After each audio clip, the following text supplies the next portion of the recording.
반갑습니다. 저는 공자학원 실체 알리기 문경 사무국장 김정희입니다. 오늘 이렇게 귀한 시간 내주신 최성민 효율파워 대표님과 여러분께 감사 인사드립니다.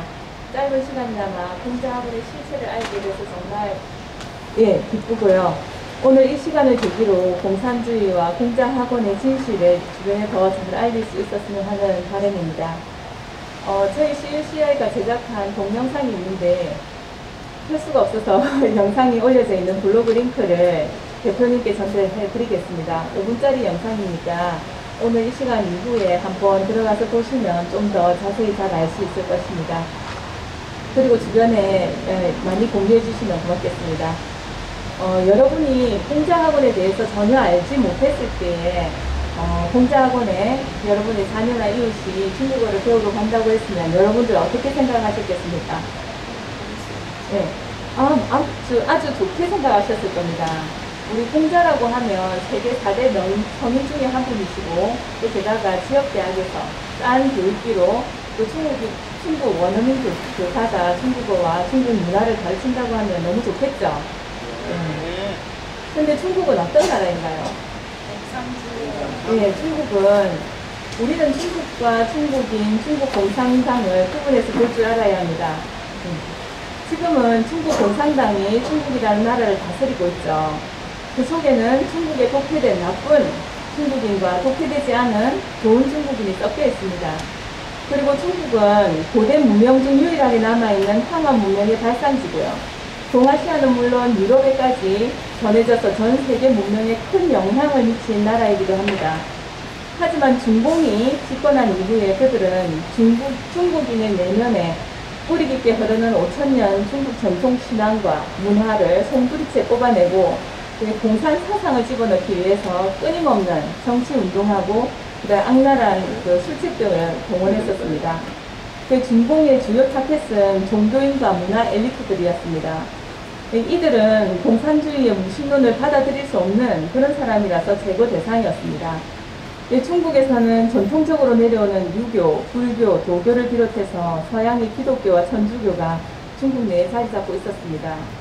이들 모두를 제거 대상으로 삼았고 일부는 공산당 아래에 종교를 두고 종교를 변이시키고 타락시켰습니다. 기독교의 3자 교회가 바로 그것이죠.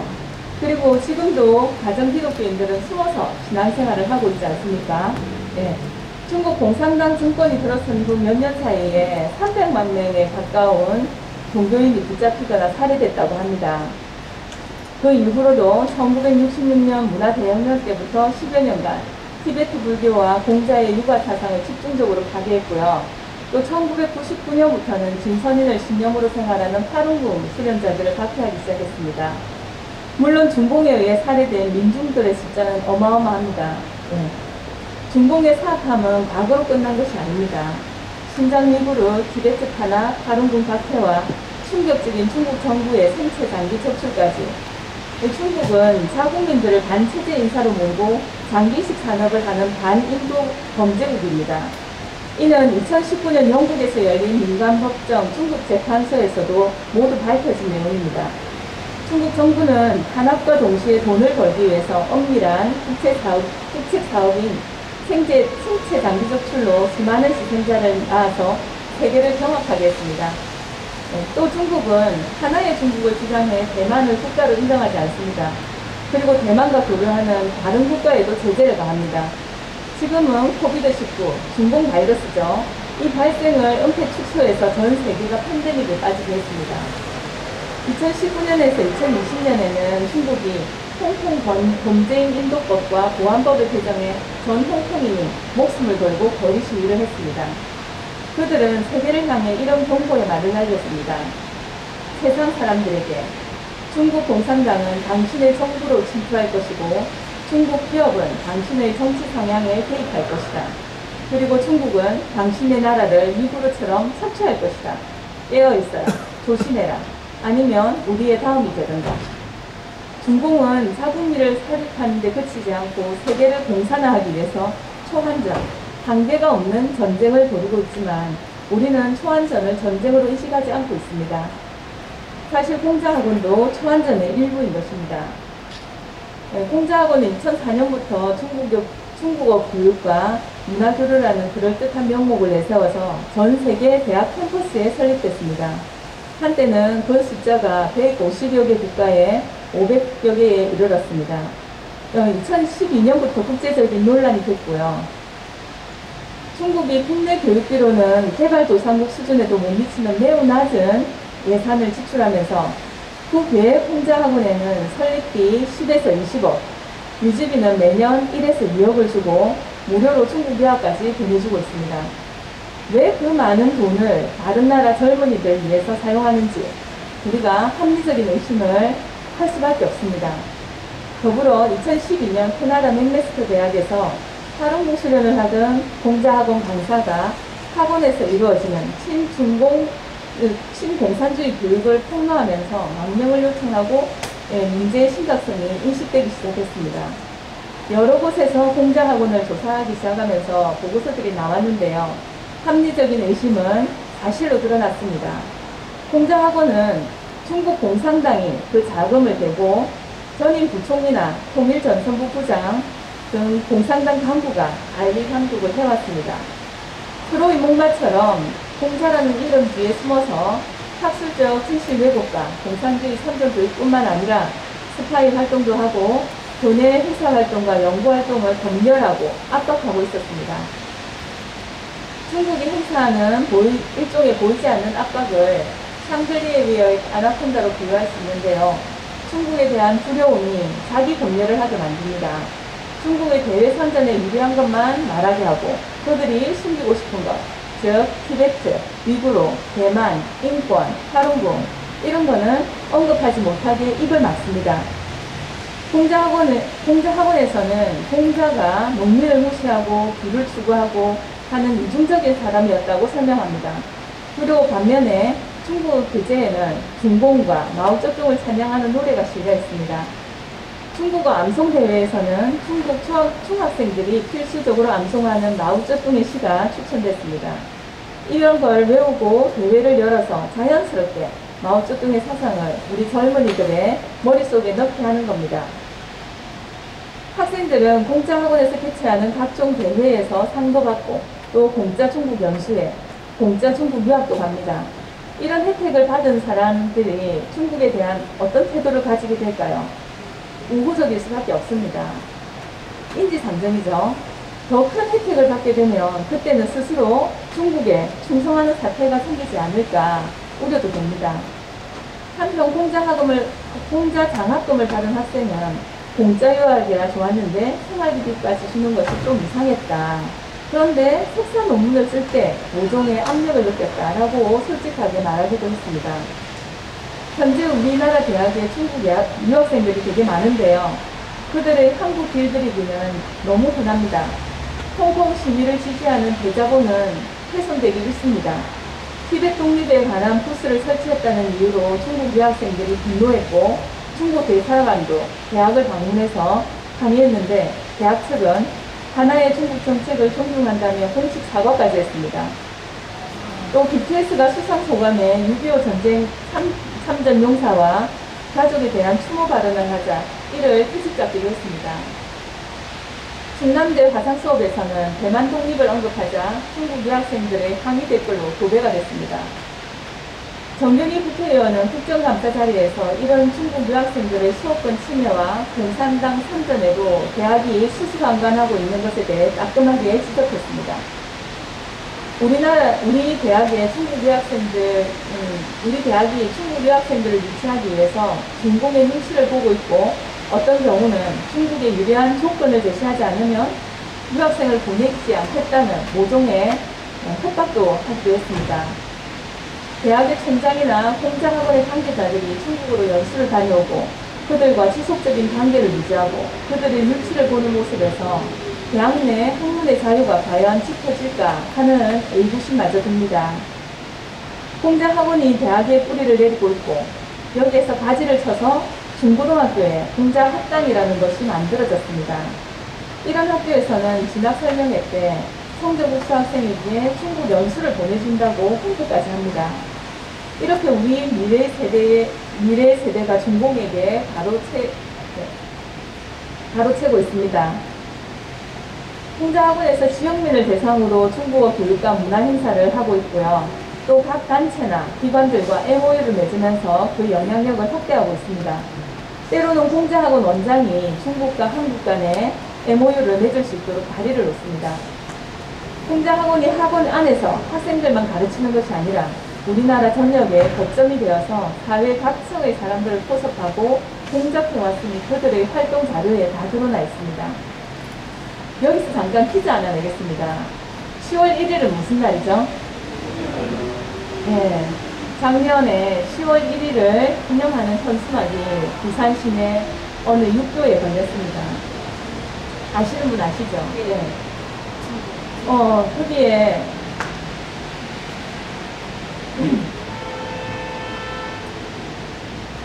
예. 중화인민공화국 창건 70주년 건축이라고 쓰여 있었습니다. 10월 1일 국군의 날은 남침한 북한군을 우리 육군이 목숨을 걸고 반격해서 1950년 10월 1일 날 38선을 돌파한 기념으로 제정한 날입니다. 이 뜻깊은 날에 북한과 함께 우리나라를 침략했던 중국 공산당 창건을 축하하는 그런 현수막이 말이나 됩니까? 그죠? 네. 이 현수막은 중국 공산당 정부가 공자학원을 통해서 친중 네트워크를 구축하고 또 친중 세대를 육성하면서 10수년간 활동해온 초안전의 성과라고 보면 됩니다. 공자학원에서는 한국전쟁을 남한과 미국이 흡수했고 중국이 조선을 도왔다, 항미원조다 이렇게 가르칩니다. 공자학원에서 마오쩌둥을 찬양하고 6.25 전쟁을 항미원조라고 배운 학생들이 계속해서 늘어난다면 우리의 미래가 어떻게 될까요? 2004년에 최초로 우리나라의 서울공자아카데미가 설립된 후에 작년 11월까지 공자학원이 23개, 공자학당이 19개로 세계 3위, 아시아 1위라는 불명예를 갖고 있습니다. 이외에 공자학원과 연계된 초, 중, 고등학교 숫자가 최소 1개에서 대명대 같은 경우에 41개에 이릅니다. 그러면 우리 부산 지역은 어떨까요? 부산은 2007년 동서대와 동아대에 공자학원이 들었습니다. 2006년과 2007년에 전국이 거점이 될 11개 대학에 공자학원이 한꺼번에 만들어지는데요. 2007년 4월에 동서대가 굉장히 빠르게 시작했고요. 연이어서 9월에 동아대가 개원합니다. 서울에 있는 대학들보다 더 빠르게 시작한 겁니다. 그 이후에 2016년 지상고등학교와 창원경일고등학교에 공자학당을 만들어서 동서대가 지원하게 됩니다. 서울 동서대 공자학원의 주요 포섭 대상은 교장단, 교원, 학자, 미래 핵심 인력이었습니다. 이들은 충북 현지로 연수를 보내고 국내에서도 연수회를 자주 가졌습니다. 그리고 중국 문화체험 행사와 예술인이 참여할 수 있는 국제 교류전도 열어서 친중 네트워크를 만들었습니다. 특히 동서대에서 눈여겨볼 수 있는 부분은 친중 세대 육성을 위해서 공산주의 청년단 대학생 70명과 공천당 간부 32명을 한국으로 초청해서 우리 대학생들과 연대를 맺어주는 행사를 했다는 겁니다. 공산당원이 될 때 그들은 당을 위해서 목숨을 바치겠다고 맹세를 했고요. 그리고 당이 시키는 일이면 뭐든지 하는데 그들이 아무런 목적 없이 우리 대학생들한테 접근을 했겠습니까? 또한 동서대학에는 중국연구센터를 설립하고 학자를 모으고 공자 신한학 프로그램을 운영하면서 젊고 장래가 촉망되는 친중 세력을 키워나갑니다. 동아대 공자학원도 역시 마찬가지입니다. 주 포섭 대상은 학자, 기업인, 국제원대 전문가, 미래 핵심 인력이었습니다. 여기서 놀라운 사실은 교내에 막스 앵겔스 연구소가 있다는 것입니다. 연구소에서 발간한 책의 내용 중에는 마르크스든 뭐든 이론을 다시 꺼내 현실 속에서 논쟁을 불러일으켜야 할 것이다 라고 쓰여 있었습니다. 이것은 마르크스 이론을 다시 부활시키겠다는 뜻이겠죠. 대학 내에 이런 연구소가 있다는 것은 지속적으로 학생들에게 영향을 미칠 수 있는 환경을 조성한 것이라서 정말 우려가 되는 내용입니다. 또 중국 대학과 연계해서 대규모 학술대회를 열었는데 중국 영사관을 비롯해서 동북사범대 동아시아연구원, 동아시아학회, 창원대 중국연구센터 등에서 300여 명이 참석했다고 합니다. 그런 활동들의 결과로 세계공자학원 우수 공자 아카데미상을 수상하기도 했습니다. 공자학원은 14년에 걸쳐 대학 내에 존재하면서 우리를 대상으로 초원전을 벌이고 있었습니다. 그렇지만 우리는 중국을 이웃처럼 여기고 무방비 상태로 우리의 모든 것을 내주고 있었던 겁니다. 이것이 현재의 차이나타운, 주민자치제 같은 결과로 나타난 게 아닐까 하는 생각을 하게 됩니다. 그럼 다른 나라들은 어떨까요? 2013년 2월 캐나다 맥메스터 대학 공자학원 폐쇄를 시작으로 2021년 4월 현재 92개의 공자학원이 폐쇄되었고 지금도 진행 중에 있습니다. 유감스럽게도 우리나라에서는 하나도 폐쇄된 게 없습니다. 외국에서는 2012년부터 논란이 되어왔지만 우리나라에서는 그런 사실들을 전혀 눈치채지 못했고 국제연대 이태계 한국 대표이신 이은지님이 미국에 거주할 당시에 공자학원 퇴출 과정을 담은 영화 상영회에 참석하시면서 감독으로부터 한국의 심각한 상황을 듣게 되었습니다. 2019년 한국으로 돌아와서 공자학원 교재를 분석하고 또 작년 초에 공감마음이라는 블로그를 시작하면서 뜻있는 시민들이 모여서 대학별 공자학원 현황과 활동을 조사하기 시작했습니다. 이후 혼자서 공자학원 대출 운동을 벌이시던 한민호님과 합류하면서 이제는 공자학원의 실체를 사회 각층에 알리는 단계로 발전했습니다. 지금까지 소책자 배부, 아까 나눠드렸죠. 그 다음 보고서 발표, 성명서 발표, 세미나, 기자회견 등 짧은 기간에 비해 많은 활동을 했고요. 이런 활동이 바탕이 되어서 지난 5월 21일에서 5월 31일까지 전국 7개 도시에서 10회에 걸쳐 공자라는 미명하에 영화 상영 및 감독과의 만남을 개최했습니다. 부산에서도 20일 토요일날 부산일보 대강당에서 상영회를 가졌는데 혹시 보신 분이 계실지도 모르겠습니다. CUCI가 특별히 이 영화를 제작하신 도리스 리오 감독을 캐나다에서 모셔와서 2주간 격리를 마친 후 각 상영회마다 초대해서 관객과의 질의응답 시간을 가지면서 매우 좋은 반응을 이끌어냈습니다. 세계 흐름에서 본다면 늦은 감도 있지만 도리스 감독은 한국인들의 뜨거운 애국심에 감동했다며 응원해준 한국인에게 감사를 표했고 한국도 세계의 주목을 받으면서 더 큰 힘을 발휘할 수 있는 계기가 됐습니다. 이제 전 국민이 참여하는 사회운동으로 발전시켜서 공자학원 퇴출을 이끌어내려고 합니다. 여러분의 많은 관심과 협조를 부탁드리고요. 우리는 중공에 엄청난 돈을 들여가며 우리 사회에 파고들어서 공산사상을 전파하고 있는 것을 보았습니다. 그럼 공산주의의 최종 목적은 무엇일까요? 저는 그에 대한 정답을 이 책에서 찾아볼 수 있었습니다. 제목이 공산주의 유령은 어떻게 우리 세계를 지배하는가입니다. 돈 주고 사라고 말씀드리는 건 아니고요. 이거 들을 수 있는 오디오북으로도 나와 있습니다. 공짜고요. 나중에 이거 들어갈 수 있는 제가 주소를 대표님을 통해서 드리겠습니다. 책보기 눈이 어두워서 책보기 힘드신 분은 또 오디오 들으시면 되거든요.